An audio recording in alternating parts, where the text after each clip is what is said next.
starting recording, and later the records will be on the YouTube channel of the PoSoCoMeS group, so you can share with your colleagues, with anyone who is interested in the topic. So let me introduce the speakers of today's seminars.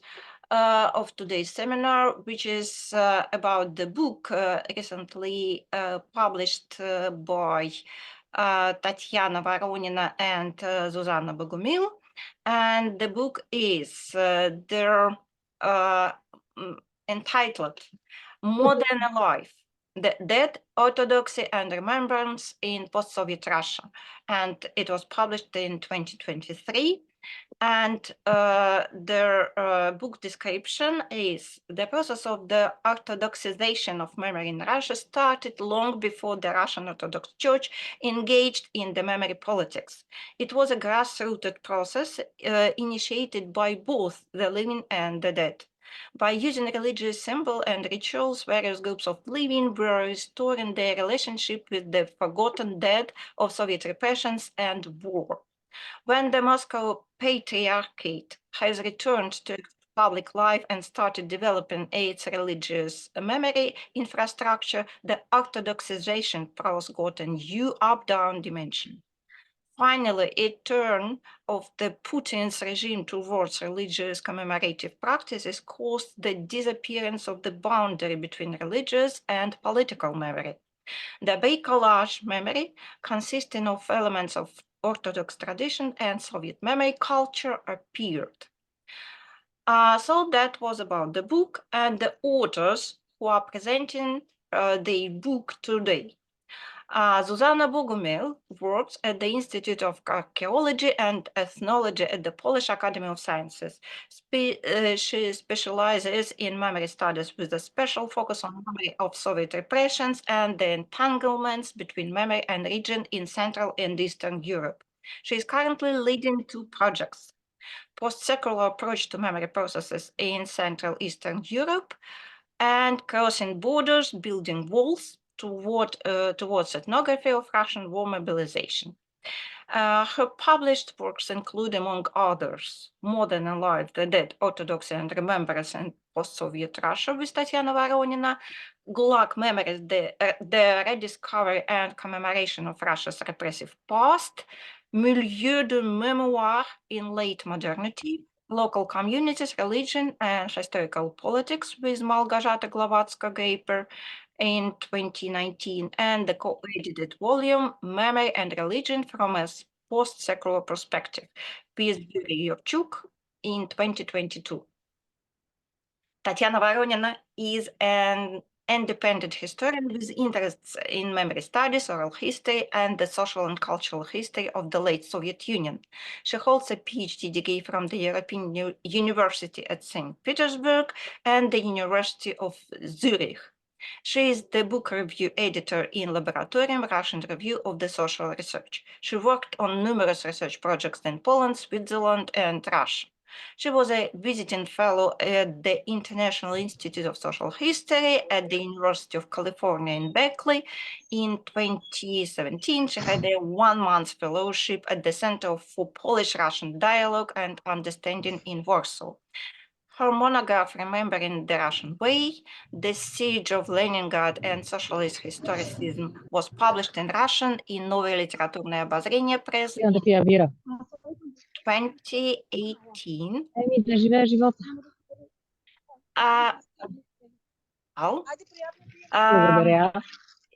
The book discusses the impact of socialist realism on historical memory in the late USSR and Russia.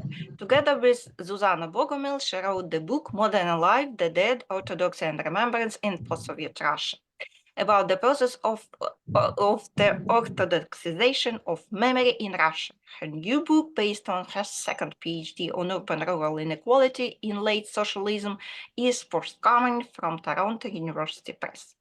And let me introduce also our discussant of the book, who is Svietlana Adonyeva. Svietlana Adonyeva is philologist, folklorist, anthropologist, doctor of philology, emeritus professor at the Department of History of Russian Literature at the St. Petersburg State University. She is also one of the founders of the non-profit organization Prop Center, humanitarian research in the field of traditional culture. Since 2011, she is head of the research project Primary Science, or PragMems. Dear all, we can start the discussion between their discussant and their book presenters, book authors. And the procedure of our work today is following. So please, if you have any remarks, any questions, let's post them on the chat. And you can ask them in the end of the discussion, either with your voice or just as the comment on the chat. So, shall we start? Svietlana, are you ready? You can start. Okay, thanks. So you're welcome. I'm ready.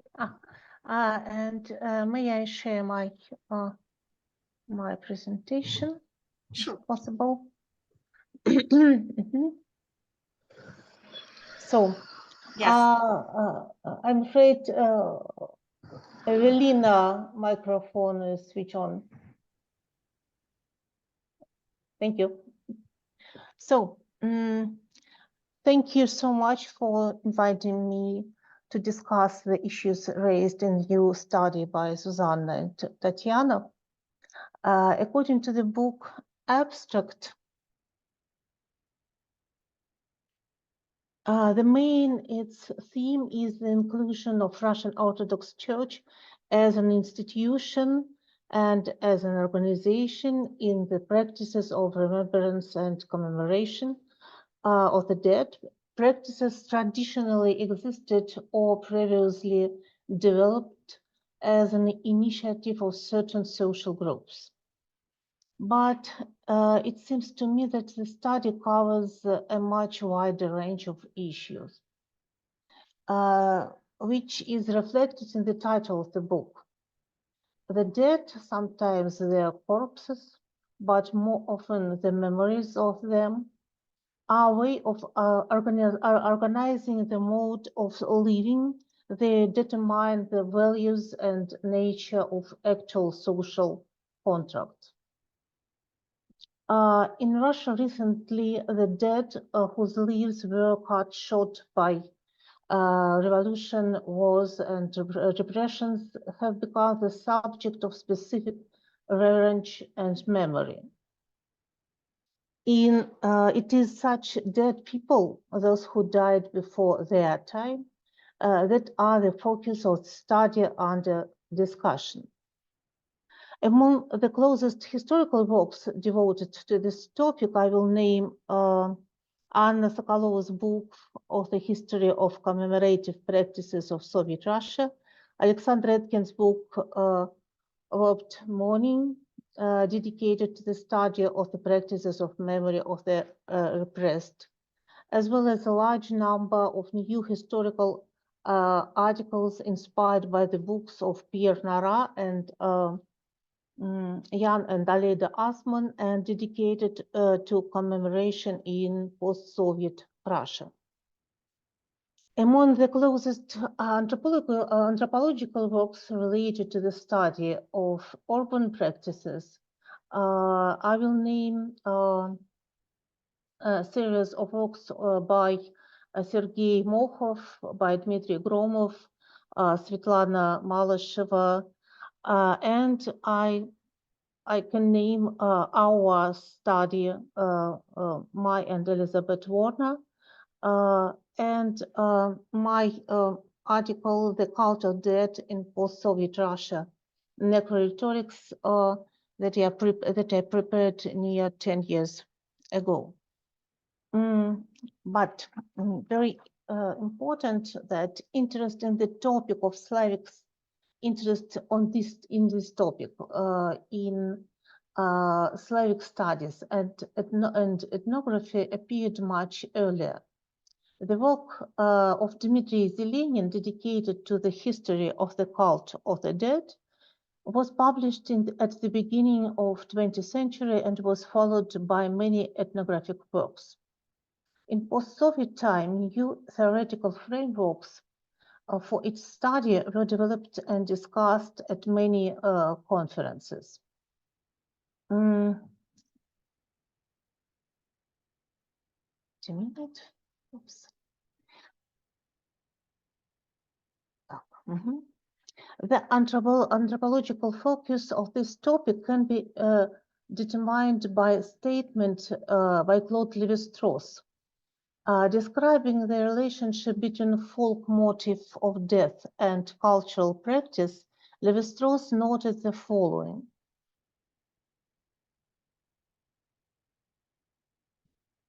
Oops. Even if we try to reduce to a single model of types of behavior towards the dead observed in different human communities, we will have to recognize the fundamental difference between the poles of the spectrum, within which we can find many intermediate stages.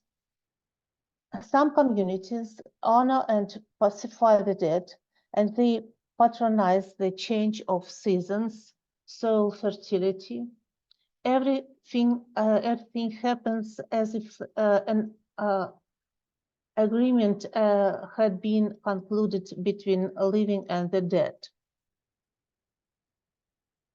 At the other end of spectrum of relationships between the living and the dead is a type of relationships that can be called trickster. Lévi-Strauss describes it this way. Another attitude is reflected in the folklore motive, which I would can the motive of the enterprising knight. The hero is poor, his only possession is a grain of wheat. By cunning, he manages to exchange it for a rooster, the rooster for a pig, the pig for a bull, the bull for human remains, which in turn are exchanged for a living princess. The deceased is not a subject, but an object. Instead of, as in the first case, being a partner without whom an agreement is concluded, he becomes an instrument of speculation based on cunning and deception.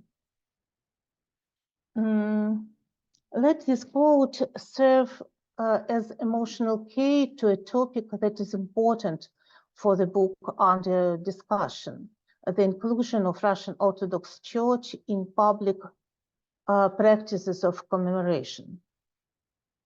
I see my task in today's statement as to describe other contexts of the book.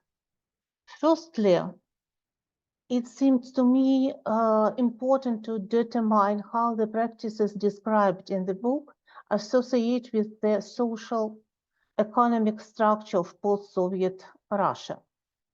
Economist Natalia Zubarevich proposed to distinguish four social economic strata of modern Russia, since their lifestyles and economies are sharply different from each other.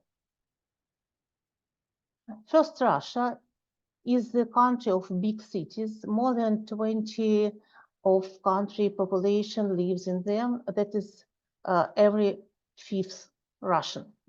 Second, Russia is a country of medium-sized industrial cities like Cherepovets, Nizhny Tagil, Magnitogorsk, Nabережные Челны. About 25% of country population lives in the second Russia.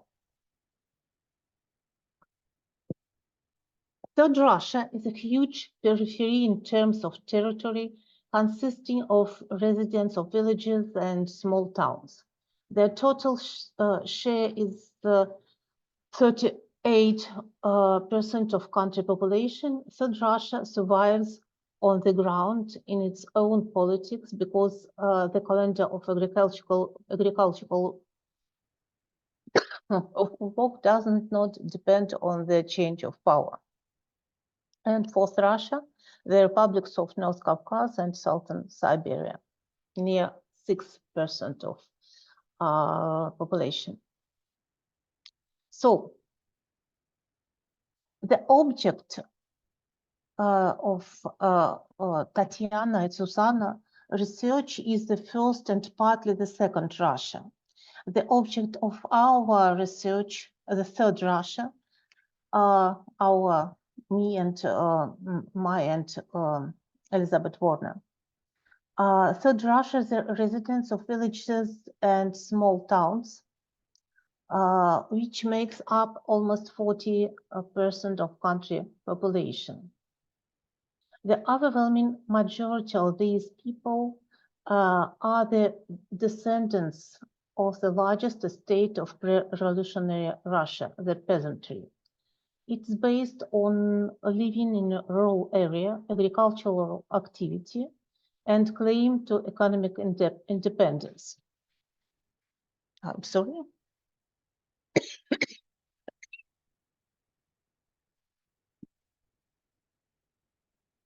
This social group retained its identity until 1930s. After that, it becomes villages, жители села, колхозники.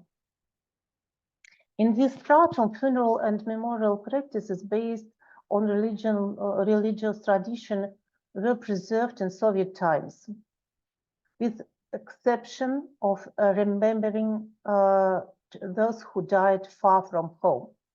People from peasant background made up the majority of the population of a city in the USSR after Second War.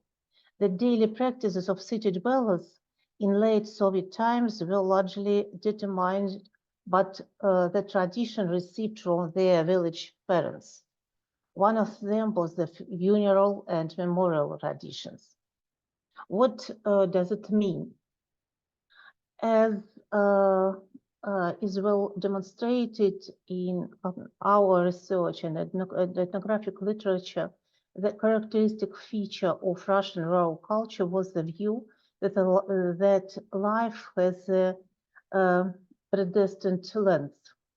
Anyone who died a natural death in old age was viewed as having died at the correct time.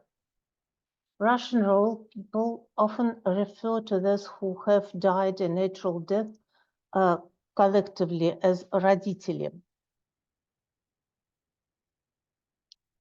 These ancestors must be honored by their living every memory time, and if the living wishes to avoid serious consequences, such as emotional upset, illness, and so on. I want to show some pictures in different times. Is it? Yes. Like this, and contemporary talk.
one video from our expedition 1 year ago. By contrast, a person who does not live out his or her allotted time is said to die a bad or incorrect death. Dmitry Zelenin calls such deceased заложенные, the set aside dead, in the sense of a body that is placed separately from others. Among such incorrect deaths were those of murder and suicide victims and victims of accidents. Those who died in this way were subject to different funeral practices. They were burned outside the boundaries of the cemetery in 18th and 19th centuries, or the funeral procession took a different route in 20th centuries. Those who fell in battle, soldiers, and died far from their native places were viewed as having had a bad death.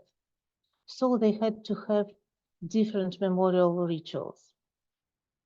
Contemporary village commemorative tradition follow different memorial scenarios for those who fell in battle or and far from home on the one hand, and for the ancestors who lie in cemetery graves on the other. In every Russian town and village, we can see the same picture. The old cemetery is near the church, the modern cemetery is at the boundary of the settlement, and the memorial obelisk is in the center of the town in the center of town or village. Memorial obelisk is visited every year on the same day, like this. The term incorrect death does not mean that the dead are bad or unclean. It means that they are out of the norm, like the hero or the victim. The correct death is associated with a person readiness to die, preparing one's own death clothes, for example. For many dwellers of large cities in post-Soviet Russia, death has become more removed from the family, while in a village it is accepted as a part of daily life. In the city, the family uses a service to take care of the body and organize the funeral, while in the village, everyone is involved in every funeral. Every member of the community must say farewell and must accompany the body on the initial part of its journey. Mandatory visits to the cemetery take place on particular ancestor родительские days. Memorial communication with the ancestor of the clan becomes one of the ways in which peoples express their unity with each other. Relatives come from other villages and city and all join together in the common meal at the grave site and accept some food from neighbors who are doing the same things at the same time. So there is a kind of communion of relatives and neighbors on the one hand, and of the living and the dead on the other. So remembering the dead is one of the funeral, is one of the ritual that constructs social cohesion in the contemporary Russian village community. For city dwellers, death has become removed from the family. Funeral procession are only seen in the case of celebrity deaths. Death as a normal event, as a part of everyday life, has moved away from the public space. So one can say that the urban community doesn't have a symbolic language with which to express cohesion in the face of the death. However, there is one kind of death that's accepted as a part of city public life in Soviet and post-Soviet times.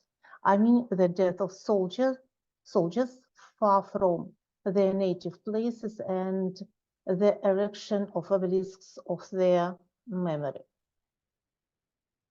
In Durkheim theory, the sacred represented the interests of the group, in the particular the feeling of unity which is embodied in sacred group symbols. I think that the dead themselves remain sacred objects of contemporary Russian society as a whole. This value has not changed. However, the social order has changed. As far as state memorial events are concerned, social cohesion is provided only by accidental death or heroic death. Ritual dedicated to such deaths were intended to import a sense of sacred and the metaphysical into the public life of Russian society.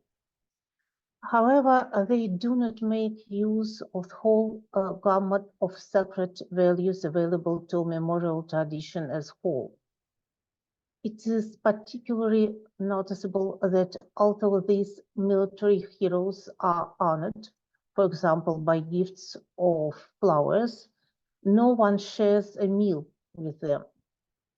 The only people who may share food with the dead are those who are part of a same mystical communion. It's self-evident that the holy heroes who are remembered in the public arena are not part of this communion. They do not determine how relationship among their living are organized. They are outside of community of Svai.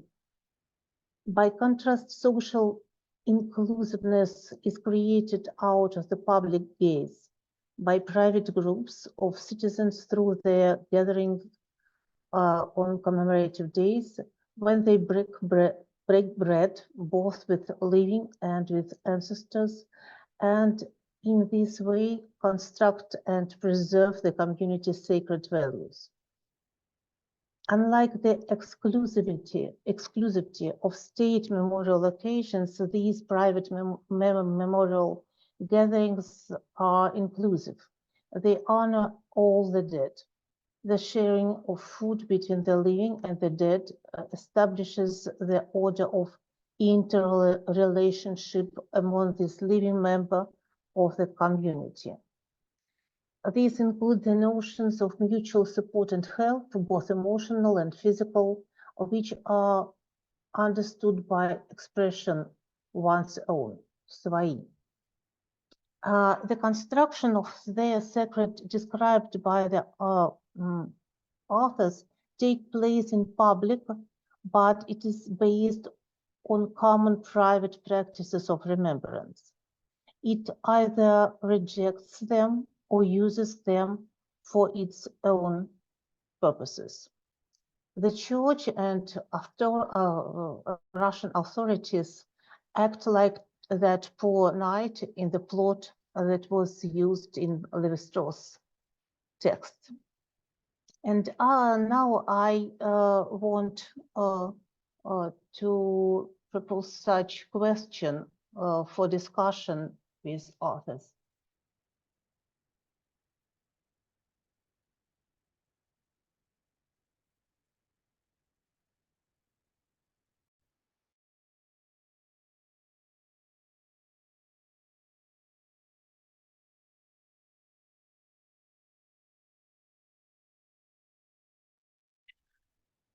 Oh, I think that's the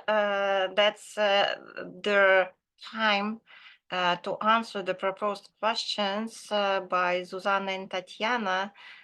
Would you like to start? Tatiana, Zuzanna?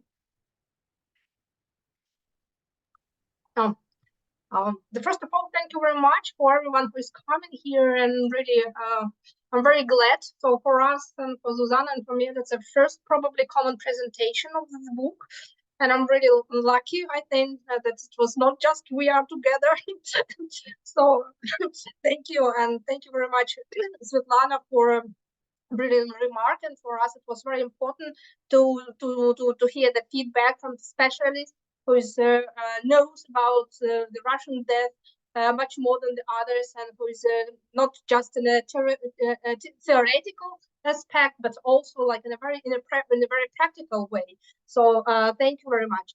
So I don't know how it's better to do with Zuzanna. Probably I will start with the answer about this first question about this in the structure, and then you may choose. And this time you may choose the question which you would like to answer. What do you think, or how it's better?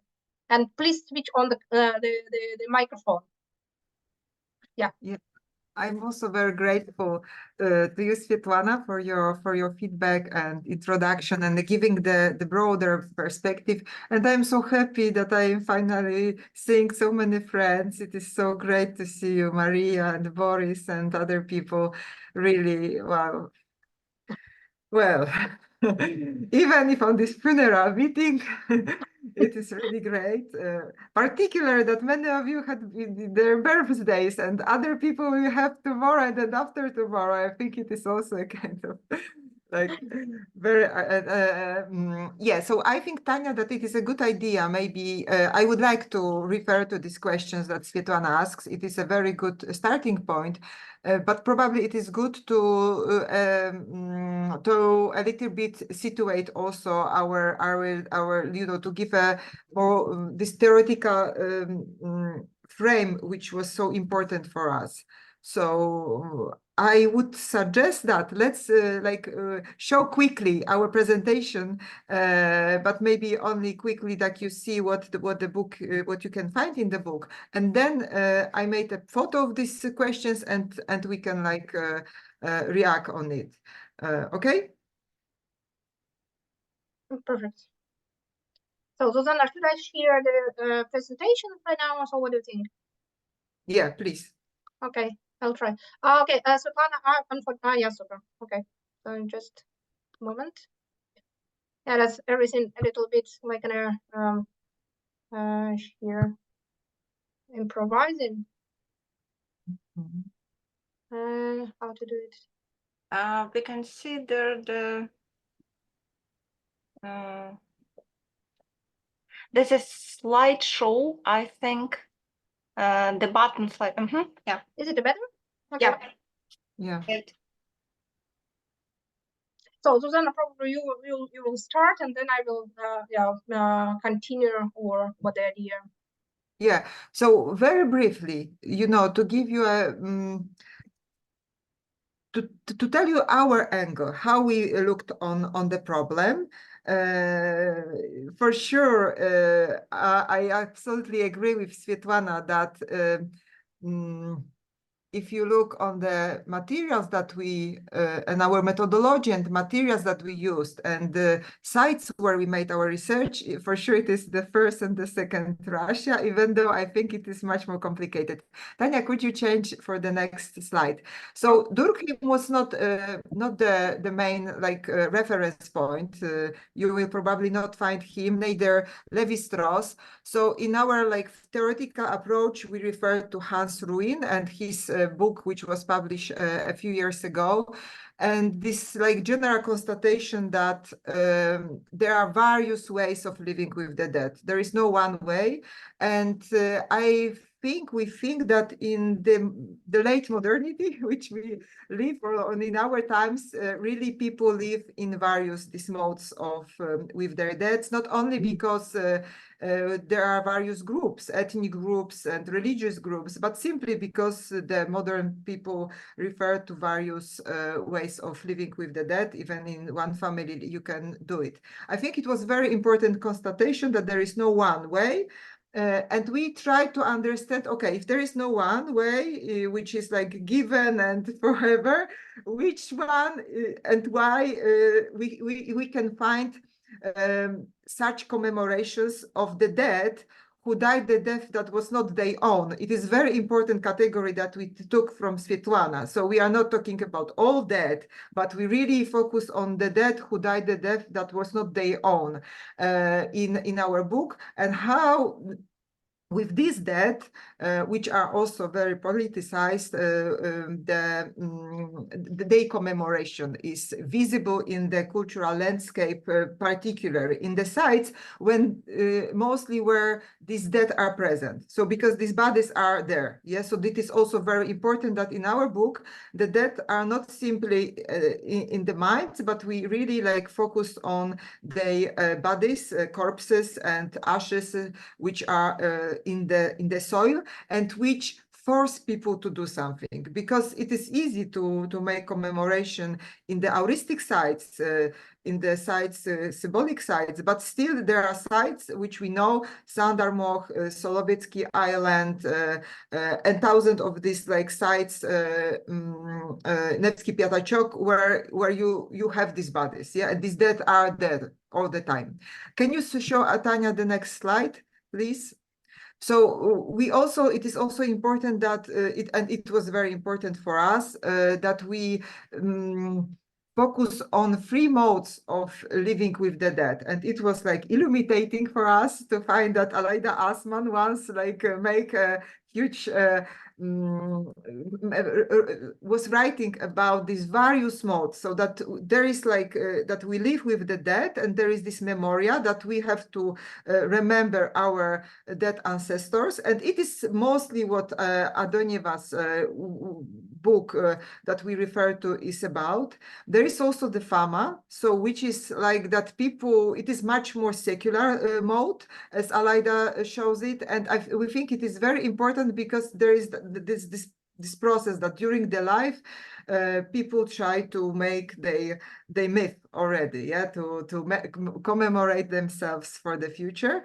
And there is this historia, which in our times, particularly in the West, became, I think, the most important way of living with the dead, because in the Poland is not a good example because we have a lot of this memoria still in our landscape. But if you go farther to the West, you will see that there is much more memoria, but there is a lot of historia as this way of living with the dead, and that it is also a very important mode. So this is the theoretical approach, and already here I think it is worth referring to the first to this division that we also use in the book, so that there is the church as the Orthodox, as the church, as the organization, understood in a very sociological way. So it is the institute, it is the organization which has its institutes and, you know, their politics and social dimensions, materiality, and so on.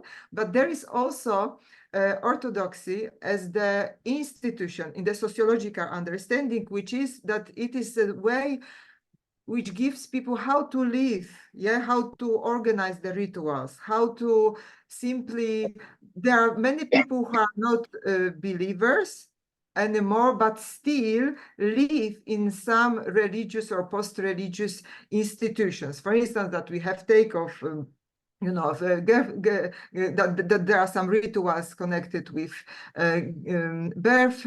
There are some rituals connected with marriage, and some rituals connected with death, and that we perceive it somehow in relation to religion, because in these cases, religion simply gives us, you know, gives us a short information how to do it. Yeah, it is, we don't ask, okay, you have to take care of your death. Okay, that's fine.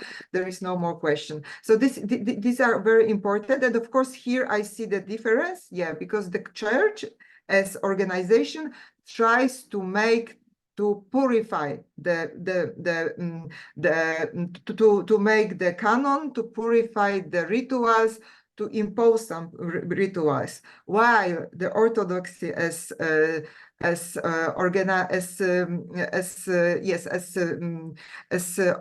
institution in this sociological understanding is not so strict. And I can tell you, I remember my research in Ukraine when I was a student, and you could find that you very well know thousands of examples when during the Soviet Union people make some rituals by themselves. There was no the priest, there was no the representative representative of the church, but people simply made it. And then I made my researches in the 90s. There was a clash, because when the church returned and tried to impose its rituals, people say, no, no, no, we know better how to do it. Yeah. And there was this clash between how people react from below and how they understand how institution works, and the church, which tried to impose how to, well, tries to simply frame these rituals. Okay, so now it was briefly about, you know, our theoretical approach. And Tanya, now if you could show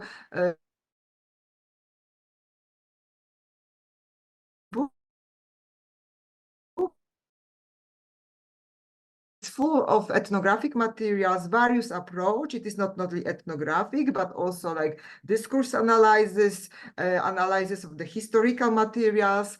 Each chapter, each subchapter bases, in fact, on various materials in order to show as much diverse, to show the problem as more complex as it is possible. So now, Tanya, maybe you can go and briefly say about this construction, and then you will also react on these questions. Okay, so thank you, Zuzanna. And yeah, I just probably will start. It said it was the nice possibility actually to work together, because we have both a bit different background. So I'm historian, Zuzanna is anthropologist, sociologist, and we also have different topics in the past. In my case, I was more looking for the memory about the World War.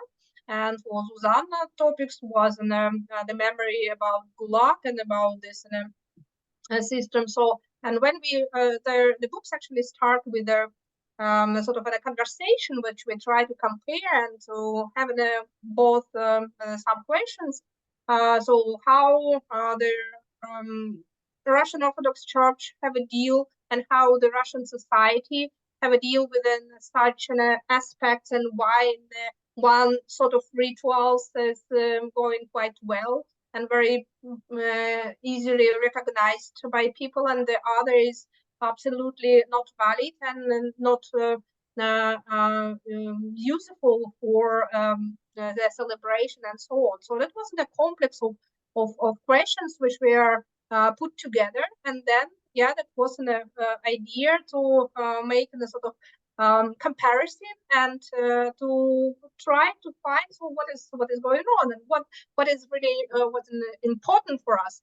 And when we start to look for the death, and it was actually we are trying to the different concept how to do this comparison, and how to connect our different topics, and what actually may share the light for what actually exactly. And in our case, that was in a different approaches, but in the end, this focus on the death, it was very important for both of us, because it's really explained how important this in the concept for the Russian society. It's what Svietlana already underlined in her speech. So quite often when we are looking for the memory studies, we are having deal with sort of the project which was made by the people and the social groups which were easily recognized. And in our case, suddenly we saw how important that the agency also may have the people who is already not with us, so the dead people. And but the way how they have a deal and have an influence for our concept of memories and the different approaches. So it's not just in a direct way, but it's also used like in a, how does better explain. So there's some groups who suddenly became the took the responsibility for this transition and this translation of the wishes of the dead people, if you wish. So and suddenly such groups became the actors of the memories. What's like it happens with the Russian Orthodox Church, you know. So, and what we try to explain in our first part when we are talking about this Orthodoxization from the down. So when the people doesn't know what to do with the corpse and with the dead, very often they use in a sort of symbols intuitively, if you wish. So how they think it may be. So they should mark somehow this the dead, but they, even if they are not being they are religious people, they just put in more or less in the same more or less in a more common symbols. And then in a Russian north and a European part of Russia where we are take in account, that was Orthodox symbol. So it was like Christ, which is in the beginning, even especially in the late Soviet time, that already have not much in a religion connotation, if you wish. So so the Russian Orthodox Church was happens not because they wanted, if you wish. So in the beginning, because the people thought that probably the most useful symbol to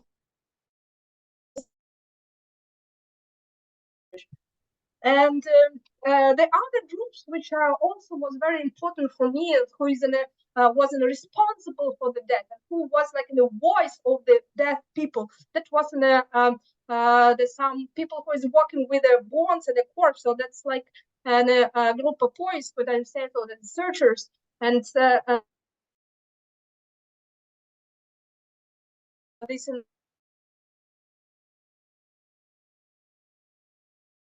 to and commemorate the people who is in dying.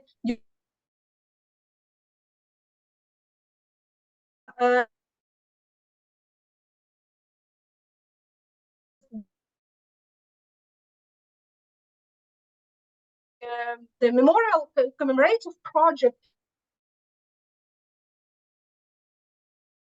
the dead people, and they also thinking how it could be better to do, and what they may say in the case if you are with us, and so on. It's also having a sort of own imagination. So in our book we are just seeing at least in two these groups of people in the social groups of people who are the actors of the modern the post-Soviet commemorative politics, if you wish.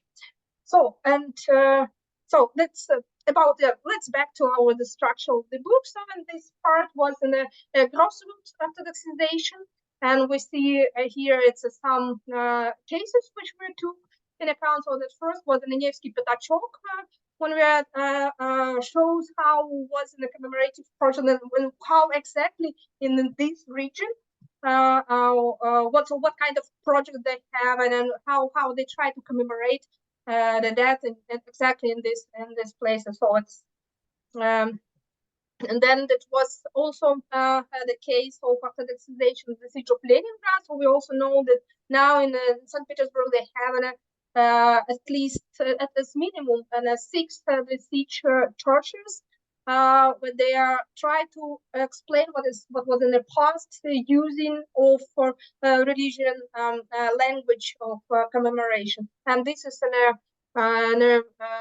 a few projects. And we also see the next project.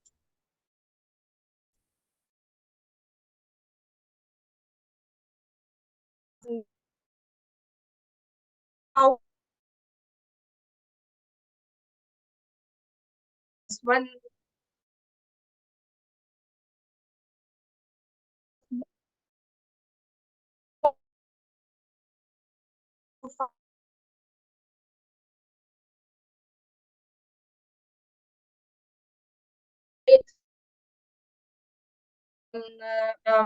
May I interrupt you?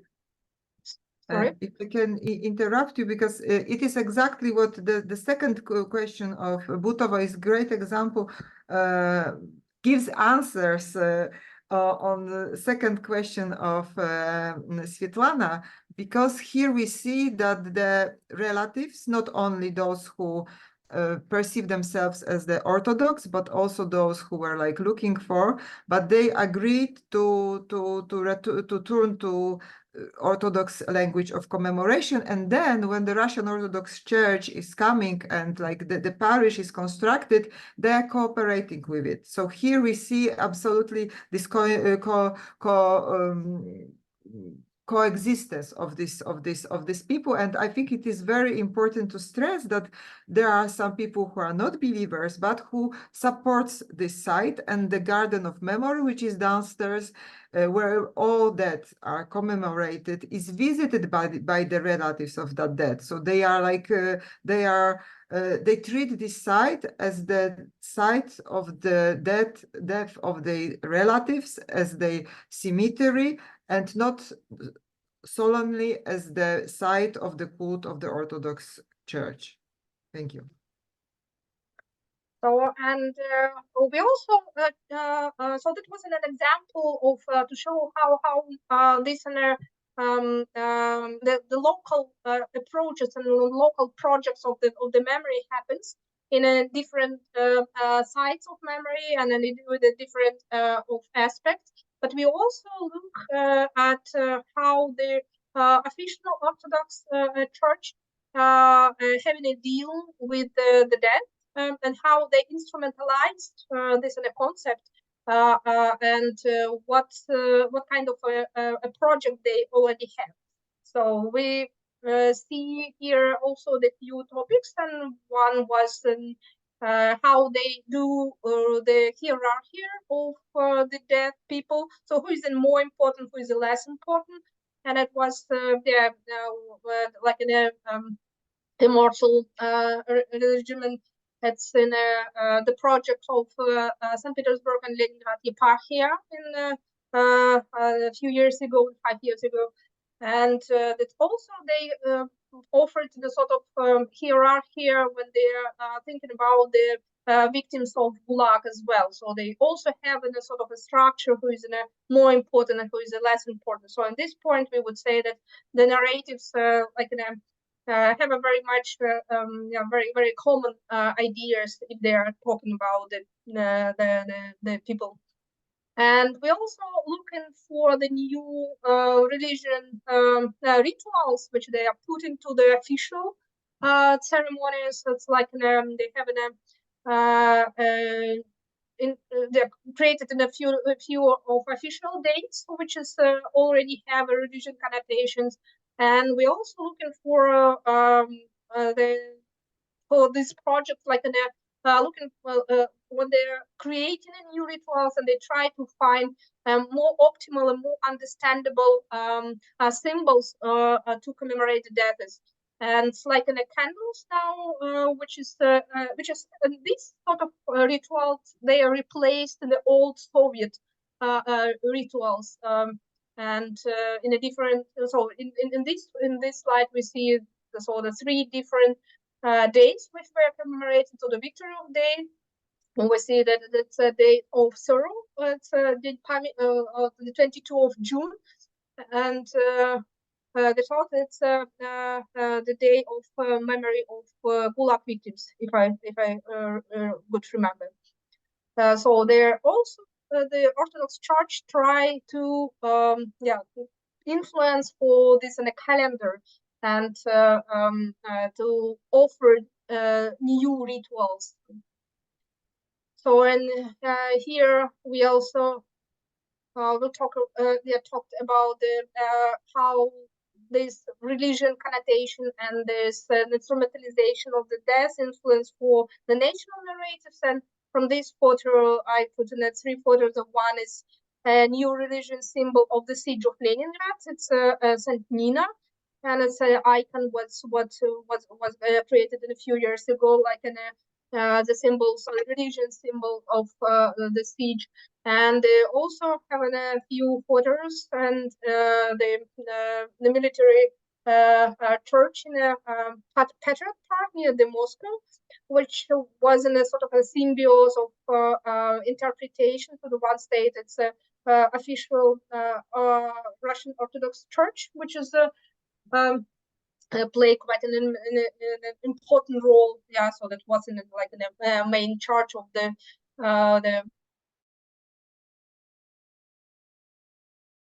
very much influence. So that was a common project. And so the last photo is here. That's an well, I don't remember how even it's called. In so that's the place, the capsules. Yeah, it's capsules with the earth from the different places where was an unknown race during the World War II. So they have tried to put the earth from the different geography in Russia and outside of Russia, and then they bring them together in these capsules, and then they did the explanation where it came from, and they put it.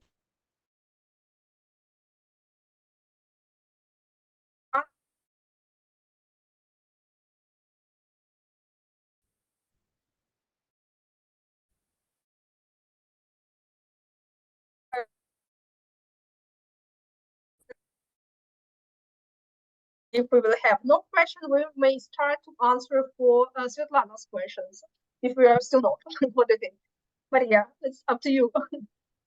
That's up to you. Who would like to take the floor? That's up to you. Okay. So I just stop sharing. So if someone have maybe a question, so what we will just... There are no questions so far, but if someone would like to ask something, so you can either raise your hand or just voice your question. That's or you can leave your question on the chat box. So that's well. Maybe Svetlana, would you like to add something, because there were your questions to answer, so that's maybe. Let's go with questions. Questions. Yes, I have 4 questions, but I have 2 answers. Okay, so. Okay, I can. So about this, what we think about this for Russias. Yeah, as I said, we mostly made our research in the first and the second. Your diagnosis is perfect, and that's a good point. How the remembrance would look like in other places, but still we have to remember that. In this first and the second Russia, also other people. Yes, so this is not, I think that economically it is easier to divide, while in the memory it is like more like, you know, there is much more hybridization. So I think particularly when we talk about this death, which had to be somehow framed. So I can say from my previous researches, yeah, that I was in Magadan, so which would be probably the fourth Russia, and the remembrance looked quite similar. But for sure, what is missing here, yeah, and what would absolutely enrich our research is to show how other religions deal with these memories, yeah, because we know that both shamans, Buddhists and Muslim Islam is very interesting, and it is I think in some kind of somehow similar in some aspects, but yeah, that would enrich. So here it's like this. So what about this? How much the remembrance of the dead coincidence with the deceased relatives. As I said, I think that Butovo is the best example, and it is really amazing how these two processes met in that place. And we refer in this chapter to many interviews made with people and the explanation why they choose this commemoration. And I found it particularly interesting that there were some people involved in the Memorial Society which preferred this way of commemoration proposed by the Butovo because of this institution, the Orthodoxy as institution. They didn't perceive it as the Orthodox Church, but as a proper, traditional way of living with the dead.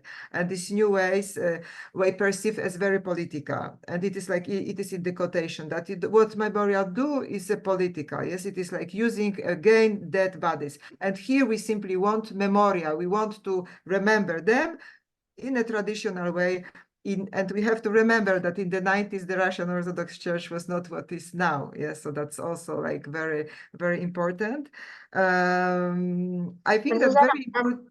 Probably I also would add a little bit so about this two Russians, which we already start to talk. So the one, probably the argument which I think may be explain the preference of the geography, if you wish.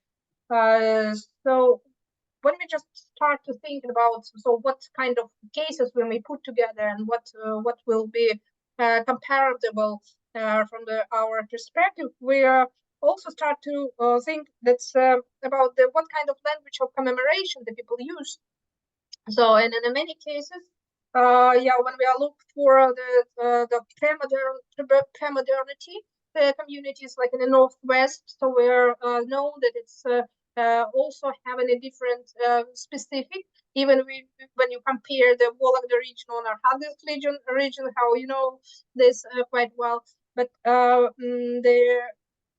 they have the family and they have also the social groups project, and they also have a class, if you wish. So that's always having a sort of a specific and made this memory specific project.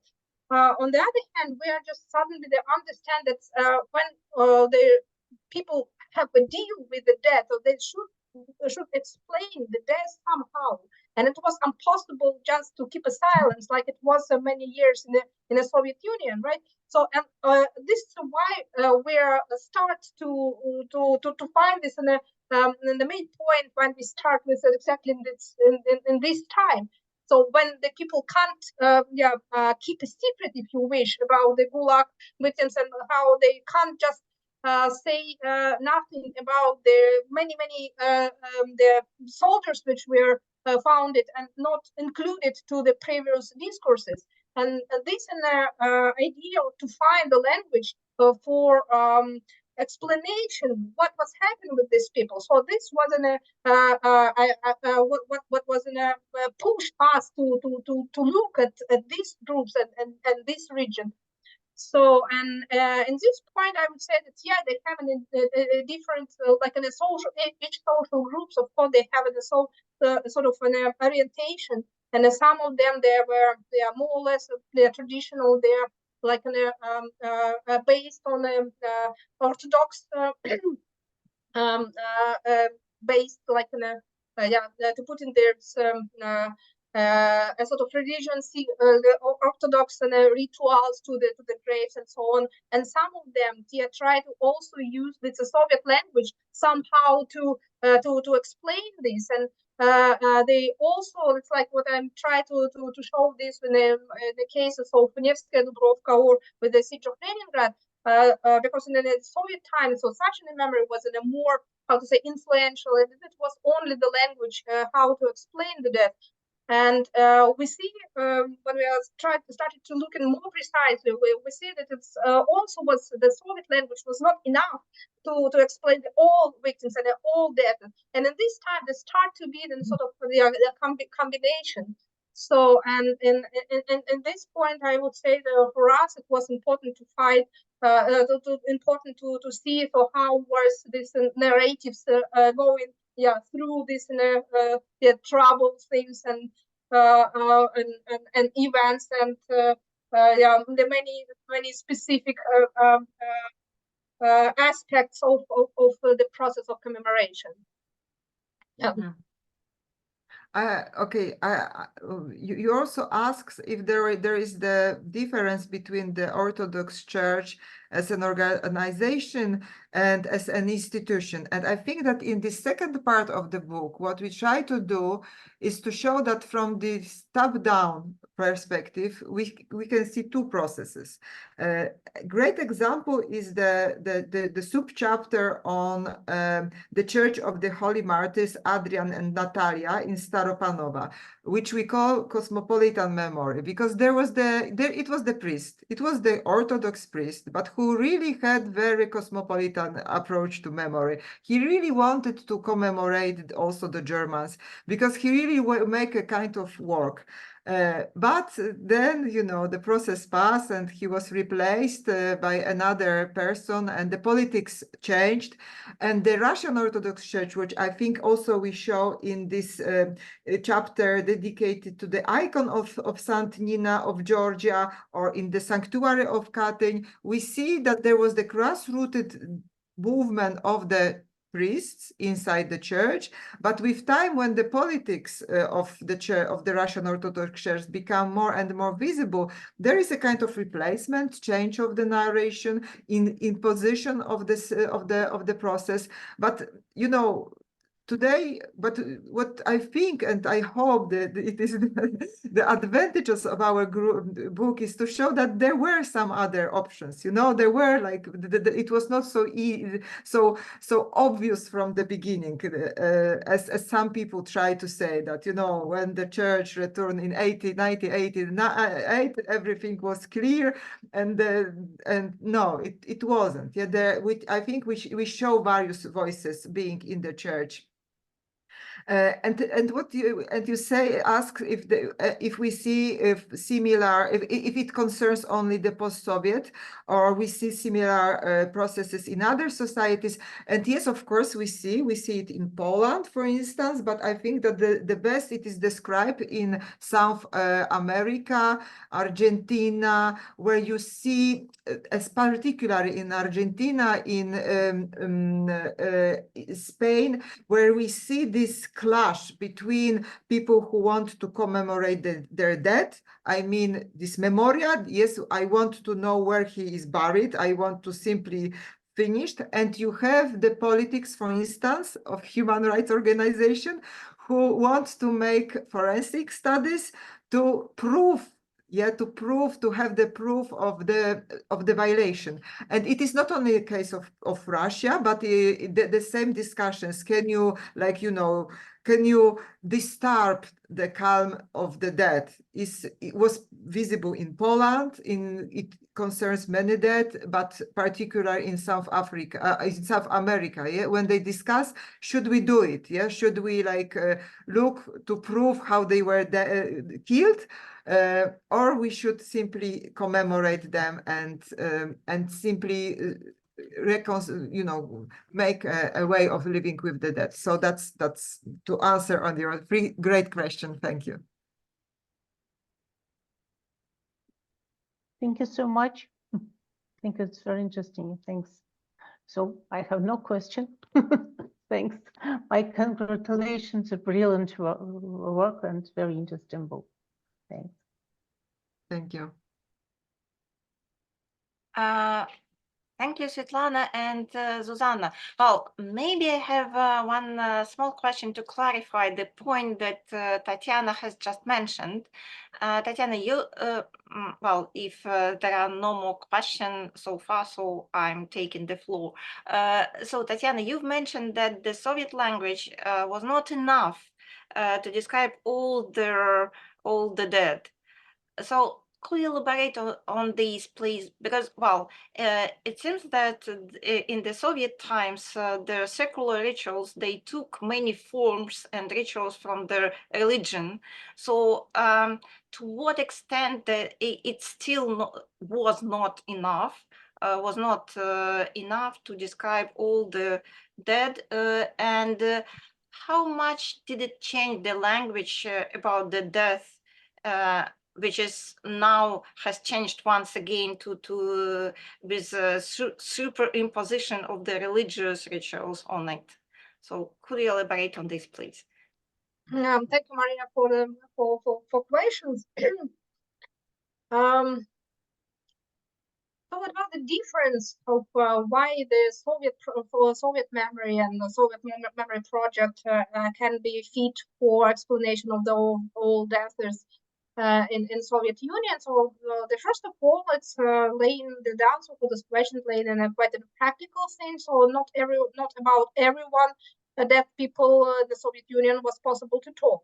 So I would say so for the many years, so before the perestroika time, the Soviet people, keep a silence for the such the groups of people who were killed in the Gulag, and the family doesn't know what happens with their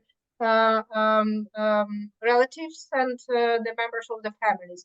Another thing was, so that wasn't about so that's about practical things. So that's this question erased only when the time of glasnost, when people start to investigate and then to found the bonds, if you were. So they're just suddenly start to find in the places which were very hard to explain, and they try to invite it to some officials and to say, so what is going on? So why we found this, and we should to do something in there. So and paradoxically, that was more or less like it happens with the Nevsky Petachok and with the places near St. Petersburg, where wars in the line, in the front line, during this fight near the Leningrad, where also were a lot of deaths. And it was also for many years this was impossible to clean the territory, and even around Leningrad was a lot of even not great. So it was like the corpse and bones which were not collected, and only the last 15 years it was the state who is really took responsible for such a process, and they try to, and they created a special troops, and so which were start to send it to search and to somehow to create a common grave for the bonds and so on and so forth. So that's also was quite a new tendency. And why such bodies and such bonds were not included to the narratives? In my I try to answer this to look more precisely for how the narratives about death was created during the Soviet time. So in my book, where I try to explain how was the Soviet concept of the memory of the Leningrad.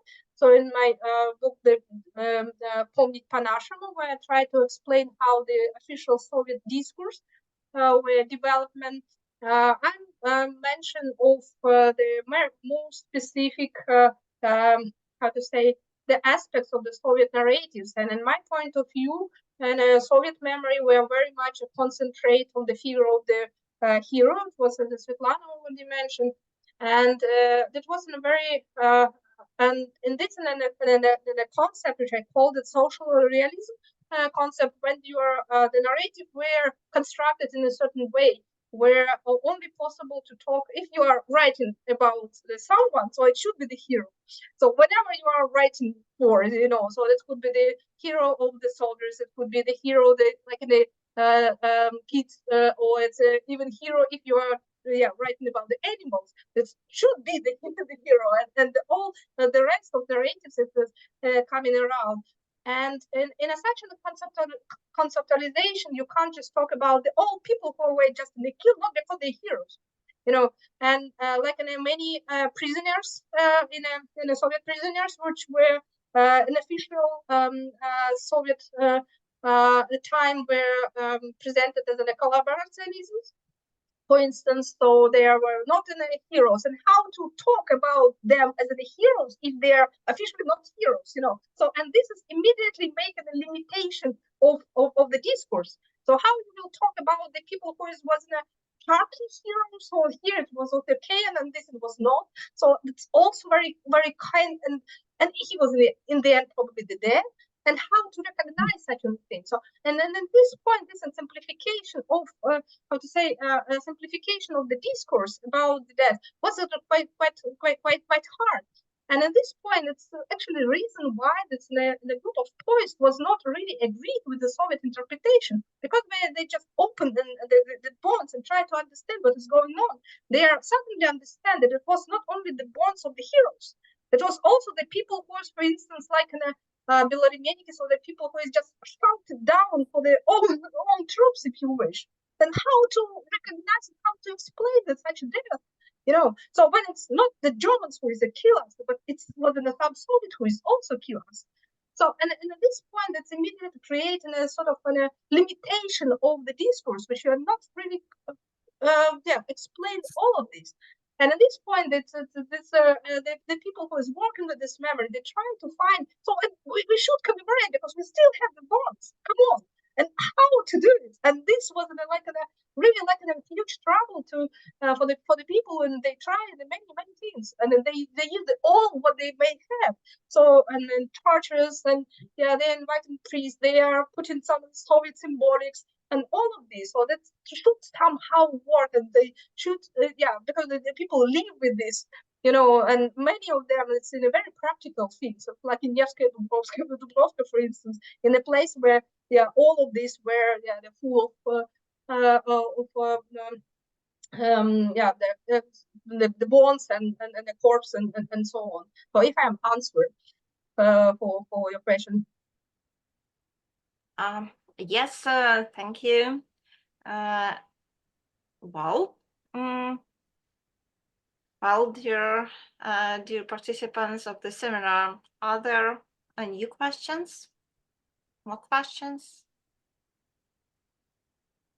And I also maybe might ask Svietlana, what do you think about the? Did you find some, I don't know, interesting aspects of how the concept of memory studies really, how to say, could help better the anthropological point of view for the death? What do you think? So was it in ours with Zuzanna book? Was it like in a successful combination, or you think that's not all time the concept of this anthropological understanding of the death could be valid for the memory studies? So this is my question. If you are, if I explain. Yes, I try. It's for me a very important question. What people want to do when they try to organize something with deceased. What is a metaphysical aim? I feel, and I think that's actual practices that we and I can observe have some metaphysical level, but we and I talk about memory, but no, memory, this idea about memory is idea about the past. I want to stress that the name of your book, it's about not the past, it's about contemporary situations, it's about deceased that live with us, and we create actual relation between me and my grandfathers, not in my memory, but in my practices. I think it's very important to find, not to find, but not не упустить, я не знаю, как это сказать, да, не потерять. Don't lost this aspect. But I'm absolutely sure that we can use different approaches because such phenomenon is very multidimensional. So memory studies correct, religion studies is correct, any instruments good if we want to understand what can we see in these practices. If I can Yeah. add, I think that the memory is rather how this past is actualized, how we live with this past. And I do agree with you that our book is very on what is going on now. Yeah. And for me, for instance, it was really very interesting when I see, for instance, when you go to Butovo and you talk to Father Kirill Kaleda. I've been there thousands of times and spent a lot of, you know, common encounters. And you see these people who are coming there, and particularly the grandchildren of the new martyrs. It is absolutely super interesting group. I have made several interviews. It is not in our book, but I hope that once I will use these materials to write a book. What does it mean? Yeah, how it changes your relation to your dead grandfather when you are informed that he was canonized by the Russian Orthodox Church, and that there is a village where his cult is developing. It is super interesting because it really changes the relation with the dead. And when I visited some grandsons and you see, two pictures, yeah, the icon and the historical picture, and and with whom you talk, yeah, and how it is super interesting. And I think that I hope that it is somehow visible in this Butovo case. It is for sure visible in this Nevsky Piatashok, how much, this memory work made by these people really influence the way of living of those who are alive, yeah, on the site. How much it changes how much it constructs their way of living. And in the families of the new martyrs, you see how new rituals appear, that there are some new dates that you go to the church or you don't go to the church, because not all of them are very religious, but the fact that the grandma was canonized changes a lot the philosophy even of the family. And it is, I think it is super interesting. And I hope that our book, which we really tried not to make only on the politics, there is politics, but not only politics, shows how that where we are now, there is a lot of back, yeah. It is not one scenario which is in the past. There is, and there will be a lot. What I want also to say, yeah, and we absolutely see it. This summer I made research in Kazakhstan, and I also I managed to make some interviews with the Orthodox priests, and it is it is a process, yeah. And the current situation also has impact on the changes of the past, and what was and the approach to those who died the death that was not their own. It's very actualized at the moment, and it concerns also the death from the 20th century that we discuss in our book. I also maybe just a little bit add so probably that was not the main task for our books, but nevertheless, I think that's was important to articulate. So we are thinking about also in the form of memory studies. It's very important to investigate the people who are doing this in the commemoration project and who are these people. And for us, it was, in my point of view, we are very successful exactly in our, how to say, the methods to see the people. So first of all, we were very close to concrete geography. So that was in a cultural geographical sense. We see it just in the territory, which is may changed in a time during the time. On the other hand, we are also in the open, how to say, the two, at least in the two very influential groups now in a Russian society, who is in a Russian Orthodox Church, but we understand it's much there. I hope so much deeper, because it was not just in some ideologies who are just making the who's how to say, the actors of the memory, who is only the people who are just doing taking political decision and to have to share the sort of official point of view for the some aspects of the Russian politics and so on. No, we are trying to see all of different, how to say, actors entire the Russian Orthodox Church, and we show that it was not just the Patriarch who decide how to have a deal with the death, but we also show that it was really like many people around, and this religion language is used not only to instrumentalize something, but it also because people just need it to talk about the death. And this was an important, how to say, additional for this text and research about the Russian Orthodox Church, which are already done and which are now just going on in a project. On the other hand, the second groups were the groups of the people who are having deal with the concrete aspects of this the search movement, which is also became quite influential. So probably you are already here this the process of rethinking of the history of the World War II. So in the past 2 years, that was in a process about the accepting of the genocide in the Soviet population.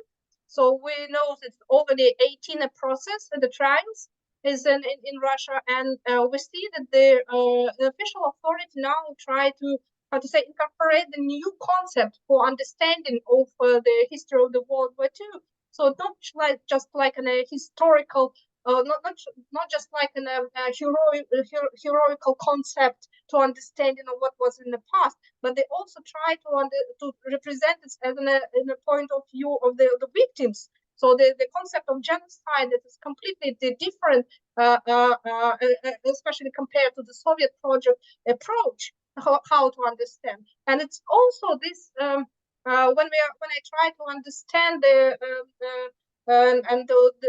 fact when this trials happens and what was an actual idea and what is changing there, I also start to think about this role of the death in the end. So this death was make important the religious language for the modern contemporary Russian society, and this is also became an important for the groups who was really the pushing this idea about the acceptance of the genocide in the Soviet population. So it was in a group of boys. So that was in a concrete actors who now is they are having a deal with the politics of memory. So, and in this point of view, I would say that we will also talk about the actors, the modern actors of memory, and we're just trying to make the landscape of the influential actors much wilder, if you wish. So.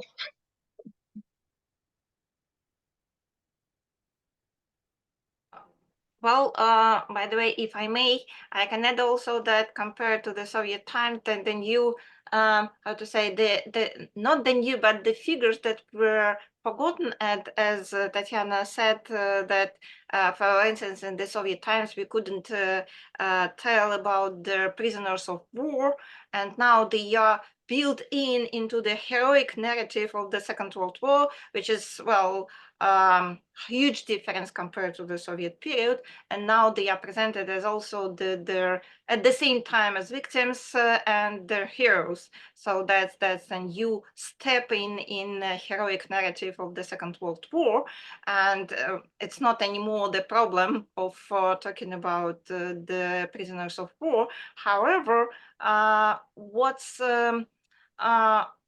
what I'm trying to understand, because unfortunately I didn't read the book, how the Orthodox tradition is really necessary to be the participant of the official memory politics. From your perspective, how would you see?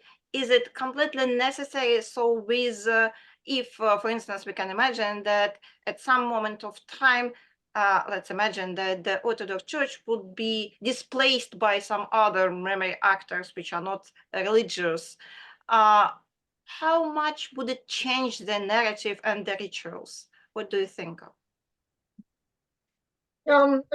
Thank you, Maria, for the question. The first, I would say that's not this Orthodoxization of the memory of the siege. That was not only about when they're trying to find the new groups of people who should be included to this to commemorate project. That was not only the prisoners of the war. So that was a much more complicated people. And especially, or for instance, such people where there's the Orthodox priests, and especially in Russian North, which we know that was in a Pskovsky mission. So that was in a people, the Orthodox clerical people who were in touch with the occupation administration. And moreover, so they were just represented the collaborationist, and for instance, so they are open. So when the German during the German occupation, some territory, some Orthodox priests were sent there, and they are organized in a sort of prihody. So that's like in a community, and they try to renovate this religion life in the territory. And this is the reason why this story was quite problematic for the Russian Orthodox Church, because they are to one degree they were for many years just accepted the Soviet version, and they said that so the Russian Orthodox Church fighting with the Germans and then against the occupation and so on.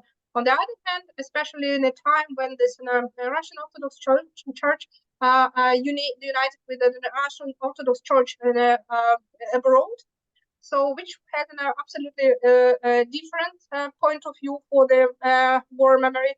So that immediately makes in a sort of the political mixed, if you wish, so with how to think about the war, you know. So because this opposition of the heroes and victims, they are completely changed, if you wish. And in this point of view, that was very hard to explain and how to explain in the situation and so on. So it was like one example how this memory could be changed, and it was not easy to explain using like the one concept. And another point which I also would like to add to answering for your question is that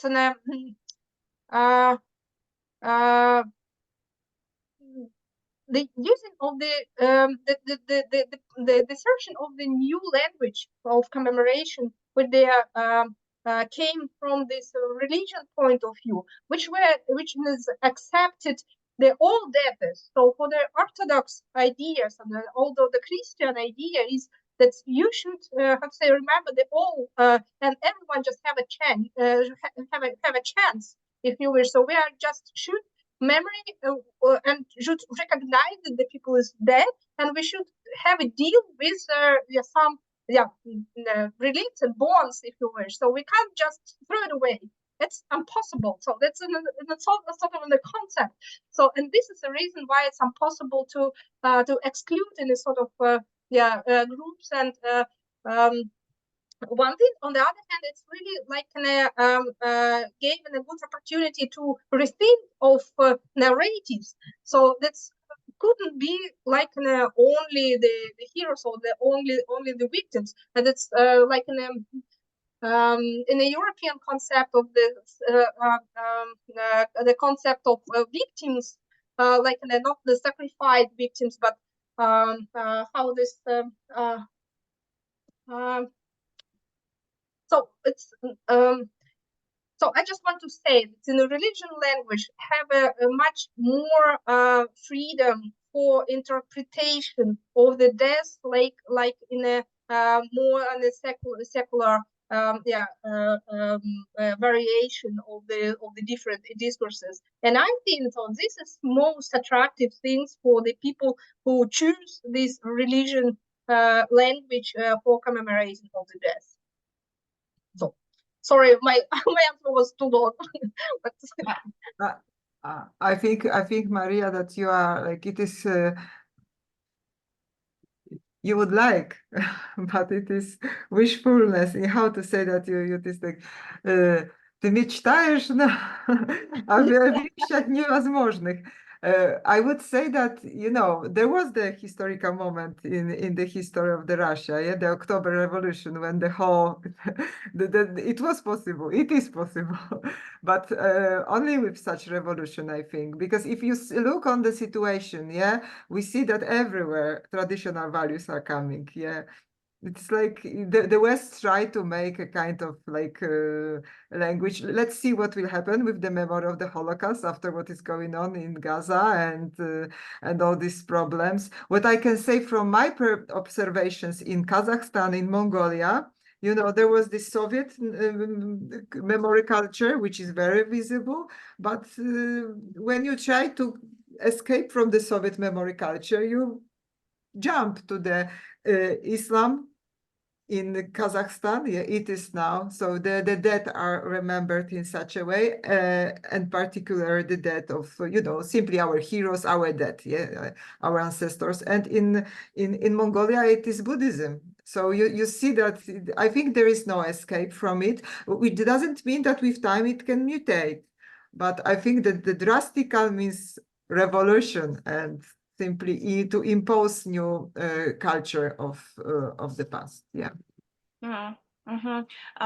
Thank you. By the way, my colleagues, they've studied the memory politics and the memory of the death in Buryatia, and they found quite interesting intersection of the Buddhist tradition with Orthodox one. And they could see the rituals which were mixture of both traditions. And that's interesting. So, well, religion, yes, but what kind of religion? And of course, some parts, as you described in your presentation, some parts of the Soviet tradition was also included into those rituals. So that's a kind of mixture of older traditions which are believed being traditional. Oh, yeah. Sorry for repeating the same words. Yeah, I guess that I'm understanding, of course, that's the religion. That's quite natural way of how to say, changing the way of thinking about the past.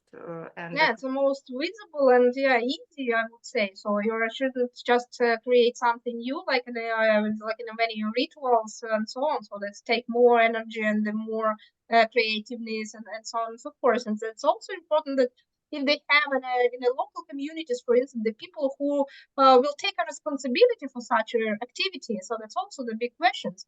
So it's much easier to follow. So if someone just tell and we just do what you want, but if it's really about the needed, if you wish, so if it's really the wishes of commemorate and so on.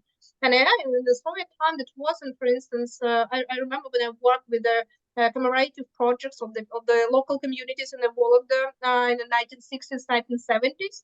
And when this new modern concept of memory, if you wish, came, when this in the village, the people have to know the history of their own villages, or they have to know their heroes and so on and so forth. So that was like a modern project which is coming to the village, which had before his own point of view how to have a deal with the death, and what actually Svietlana explained in many of her articles and books.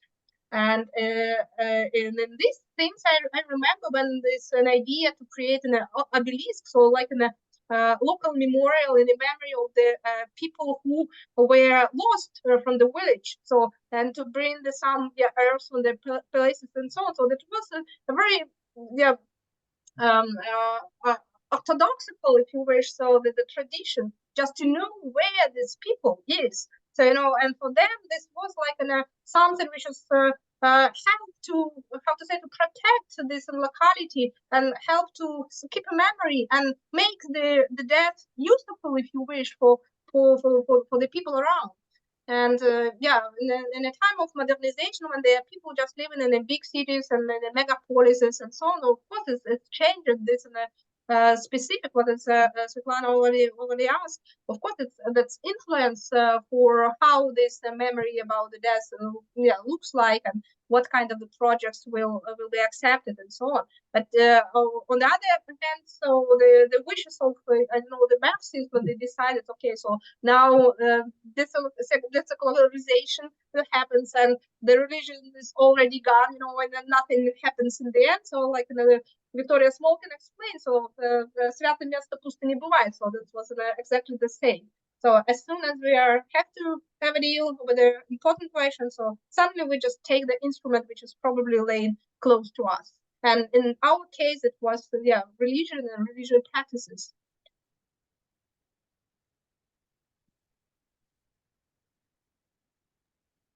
Well, thank you very much. Well, I can't see any questions anymore. So thank you all, dear colleagues, for presenting, for discussing, for being here. So nice to see you all. And well, once again, thank you. Thank you very much. And well, I'm stopping the